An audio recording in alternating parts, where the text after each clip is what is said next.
Séance dans la cause inscrite sous RP 22CR, conformément à l'article 162 de la Constitution, en entendant les décisions de la Cour constitutionnelle sur les deux requêtes. La Cour de cassation a pris ses exceptions en délibéré et a rendu sa décision quelques heures après en déclarant tous ces moyens non fondés, sans référence à aucune base juridique. Elle a juste invoqué l'abus des procédures dans les chefs des avocats de la défense, alors que leur position s'effondre sur la Constitution. L'analyse de toutes ces décisions révèle 1. La volonté de la Cour de cassation d'en finir le plus rapidement possible avec M. Moutamba, même si la Constitution est violée. 2. La détermination de la Cour de cassation de ne faire aucune concession à la défense en violation de la Constitution et des lois de la République. 3. La volonté de violer systématiquement les principes élémentaires d'un procès juste et équitable, comme indiqué dans notre bâche derrière. Face à toutes ces violations de la Constitution et des lois de la République, il est à craindre que M. Moutamba soit condamné et même privé de ses droits civils et politiques. C'est ce qui justifie l'inquiétude de l'Azadou. Je voudrais donc, mesdames et messieurs, vous remercier pour votre attention et me mettre à votre disposition s'il y a des questions. Merci. Télévision, tous sont dans la télévision. Maître, ma préoccupation, où vous avez déjà évoqué dans votre communiqué les remettez au peuple congolais. Selon vous maintenant, la procédure à suivre et c'est... Alors, en ce qui concerne votre question, il y a deux inquiétudes. Vu sur ce procès qui est en train de se dérouler sous nos yeux et qui risque d'arriver à une condamnation sans aucune preuve. Voilà. La SADO est beaucoup plus sur des questions de forme que sur des questions de fond. Est-ce que ce n'est pas une manière pour la SADO de s'appuyer sur des questions de forme afin de cacher le fond qui a fait que déjà au niveau de l'Assemblée nationale, par 2 fois, le réquisitoire du PSG soit voté? Alors, je vous réponds de quelque chose que disait mon professeur à l'université du droit pénal. Et c'est important, M. Ambroise. Il nous disait toujours que le droit pénal est comme un homme nu, enfermé dans une maison, mais qui voudrait sortir dehors. Pour sortir, il a besoin de s'habiller. Cet habit-là, c'est ça la forme. Parce que s'il sort sans cet habit, il y aura un scandale. C'est important ce qu'il nous disait. Et donc, en entendant votre question, vous me donnez l'impression qu'il faut que le droit pénal s'exprime dans le fond sans qu'on respecte la forme. Il y aura des conséquences fâcheuses. C'est pour ça que le législateur a prévu des questions de forme avant d'entamer le fond. Parce que si la forme est corrompue, le fond aussi sera corrompu. Et c'est pour ça que l'Azado alerte dès le départ pour dire attention, il y a un monsieur qui risque de sortir nu dehors et ça va être un scandale pour toute la société. Tu vois, quand tu descends dehors habillé, tu n'attires presque pas l'attention des gens. Mais sors non habillé, tu verras. S'il n'y aura pas des gens qui t'entoureraient pour voir ce qu'il ne faut pas voir. Donc c'est ça. C'est pour ça qu'il est important, n'est-ce pas, de faire en sorte que la forme soit bien faite pour que la décision plus tard soit bonne. Ne vous en faites pas, nous reviendrons avec vous ici quand les questions de fond seront abordées. Et nous y serons encore très à l'aise.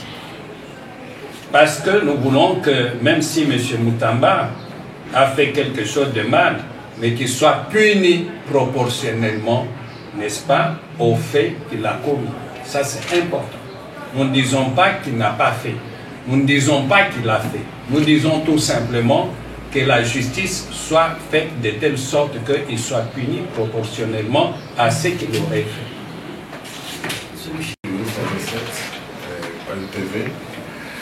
Président du débit de ce point de presse, j'avais semblé nous dire que Lazado et vous-même, vous ne non, je n'ai pas semblé.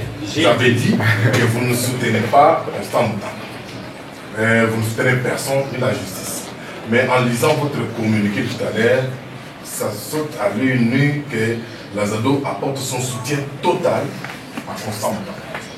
Ce n'est pas contradiction. D'abord, ce n'est pas dit. C'est le communiqué. Ce n'est pas dit, mais nous alertons. C'est pour ça que nous avons dit, Lazado s'inquiète. Ça veut dire en d'autres termes que Lazado craint quelque chose. Merci, mais mon deuxième volet, c'est dire, aujourd'hui, Constant Moutamba et ses avocats ont annoncé qu'ils ont récusé les juges de la Cour. Autrefois, ils ont récusé le magistrat du parquet. Et aujourd'hui, ils réquisent maintenant les juges de la Cour. Ce n'est pas une façon de cacher quand même quelque chose et de se culpabiliser par rapport à ce qui a été dit par un des témoins devant. L'exercice d'un droit ne peut pas être considéré comme quelque chose de mal. Il exerce son droit, qu'il exerce bien ou qu'il exerce mal, mais c'est un droit que la Constitution lui reconnaît. Pourquoi devons-nous interpréter le fait pour lui d'exercer son droit de récuser X ou Y comme étant un abus? Ce n'est pas un abus.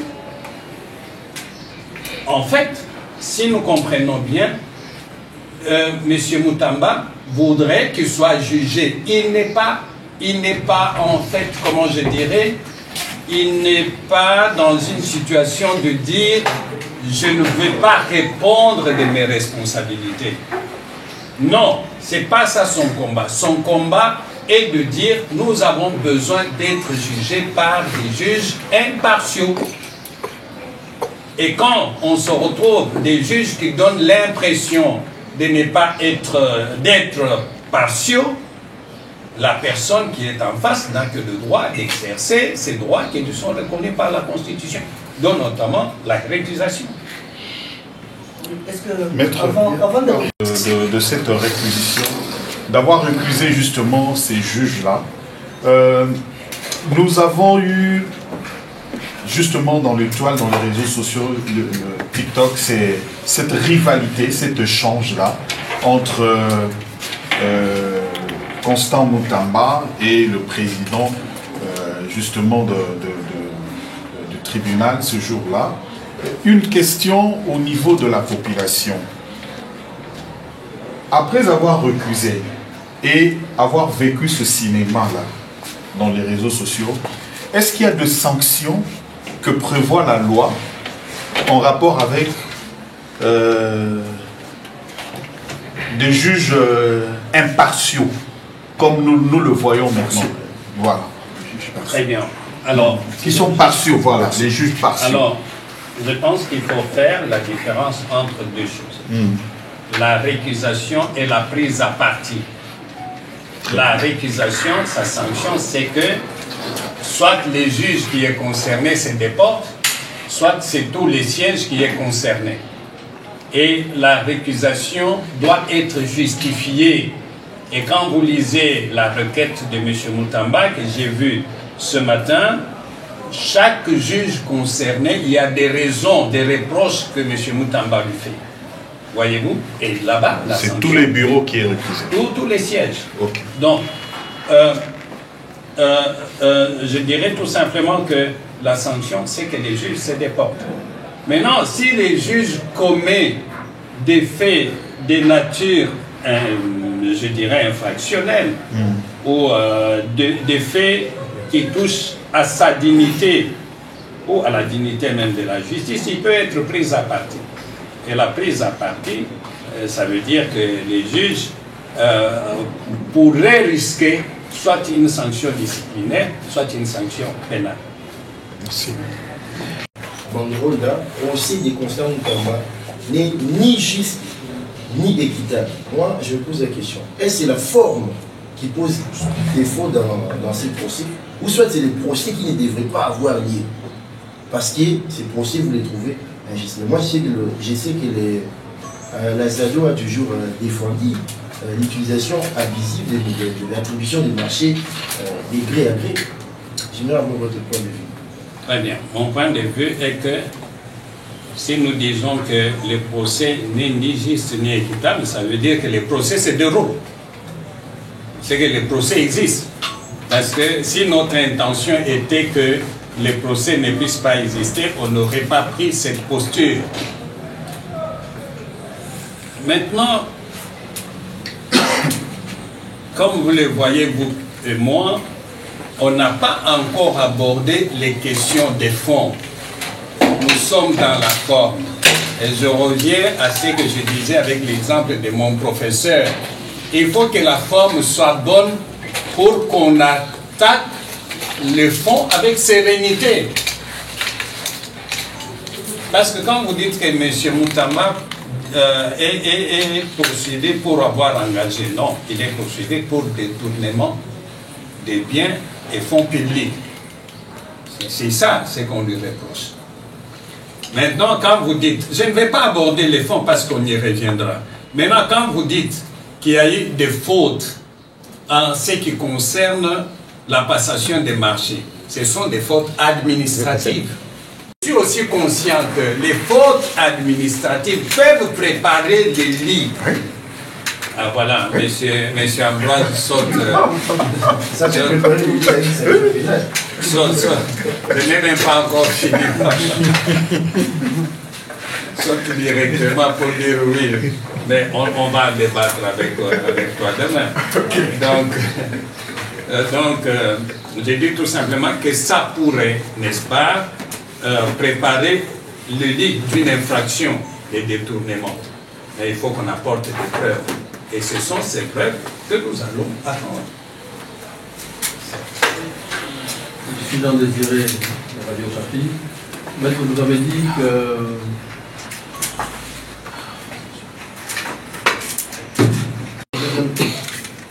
deuxième question, vous avez dit que Constant Moutamba pourrait être condamné. Je vous demande, qu'est-ce qui prouve qu'il ne peut pas être aussi libéré, être blanchi un jour, à ce stade, ou plus tard? Alors, c'est un procès politique. Il faut en administrer des preuves. Jusque-là, nous restons inquiets à voir l'attitude des juges. Mais nous ne devons pas aussi oublier les contextes du passé, que les personnes qui sont appelées aujourd'hui à juger Moutamba appartiennent à un corps que Moutamba a beaucoup secoué. Et donc les juges, dans ce contexte-là, doivent avoir une attitude qui rassure le prévenu qui est devant eux, les partis, mais aussi la population. S'ils n'ont pas cette attitude, nous pouvons tout simplement nous poser des questions. Mais est-ce que ces questions renvoient telles à un procès politique? Nous n'en sommes pas encore là. Mais les jours où nous aurons des éléments qui prouvent qu'il en est un, nous n'hésiterons pas de le dire. Est-ce qu'il y a la possibilité d'être acquitté? Jusque-là, nous considérons que M. Moutamba bénéficie de la présomption d'innocence. Et donc, c'est à la Cour, particulièrement au ministère public, qui doit pouvoir produire des preuves. Parce que nous, on dit en droit, c'est lui qui accuse. C'est celui qui doit produire des preuves. Il ne faudra pas que les prévenus produisent des preuves de sa non-culpabilité. Non, c'est le ministère public qui doit apporter la preuve que les faits qu'il a amenés devant les magistrats, devant les juges, sont appuyés par des preuves irréfutables. Et donc, s'ils n'arrivent pas, les autres n'ont que l'obligation de pouvoir acquitter les prévenus. Mais à la manière dont on suit les débats, je sors du débat juridique, judiciaire pour aller dans des débats dans la société. Quand vous suivez tout ce qui s'est passé autour de cette affaire, à un moment donné, il y a un doute qui s'impose. Il y a un doute. Parce qu'il ne faut pas oublier que l'infraction des détournements des biens et fonds publics, c'est une infraction intentionnelle. Ça veut dire en d'autres termes qu'il faut que celui qui accuse puisse apporter la preuve que le monsieur avait l'intention de prendre cet argent, l'affecter à une destination qui n'était pas sienne au départ. Ce n'est pas une infraction matérielle, hein. C'est une infraction intentionnelle. Et quand vous suivez tout ce qui s'est passé, vous vous rendez effectivement compte qu'il y a un des éléments constitutifs de cette infraction qui pourrait éventuellement manquer. Voilà. Du journal La Référence Plus. Maître, moi je voulais savoir quelle serait la réaction de la ZADO aujourd'hui au cas où, maître, quelle serait la réaction de la ZADO aujourd'hui au cas où M. Moutamba est condamné, malgré les réactions des uns et des autres sur les violations de droits de la défense. Merci, madame. Nous avons un droit, c'est que toute décision doit être motivée. C'est ça l'avantage qu'on a en matière de procès. Si les juges prennent la décision, ils doivent pouvoir trouver une motivation solide. Quand nous allons analyser en son temps la décision qui est prise, on regarde les arguments.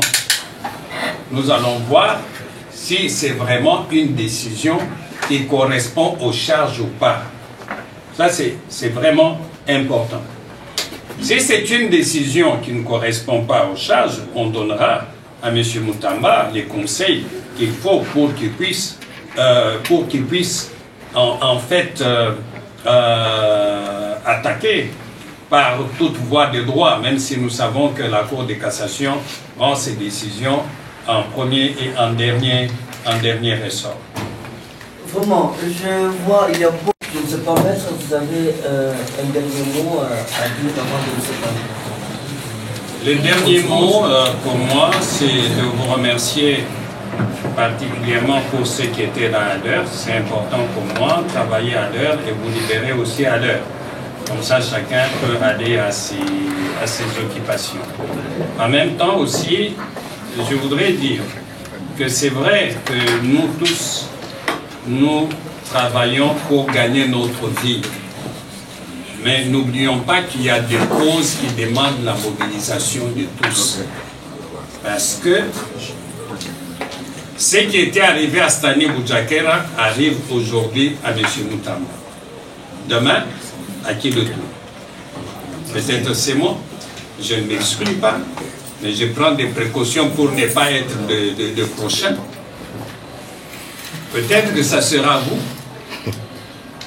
On aura l'avantage de faire une autre conférence en votre faveur. Il n'y a pas quelque chose de bien que d'apprendre, si vous êtes en prison ou confronté à la justice comme Moutamba, qu'il y a eu des gens qui se sont réunis pour débattre de mon cas et me défendre. Vous ne les sentez pas aujourd'hui, mais vous les sentirez un jour.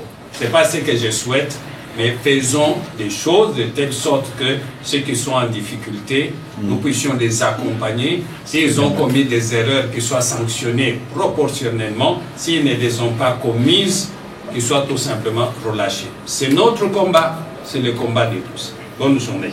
Merci. Voilà. Mon collègue va s'occuper.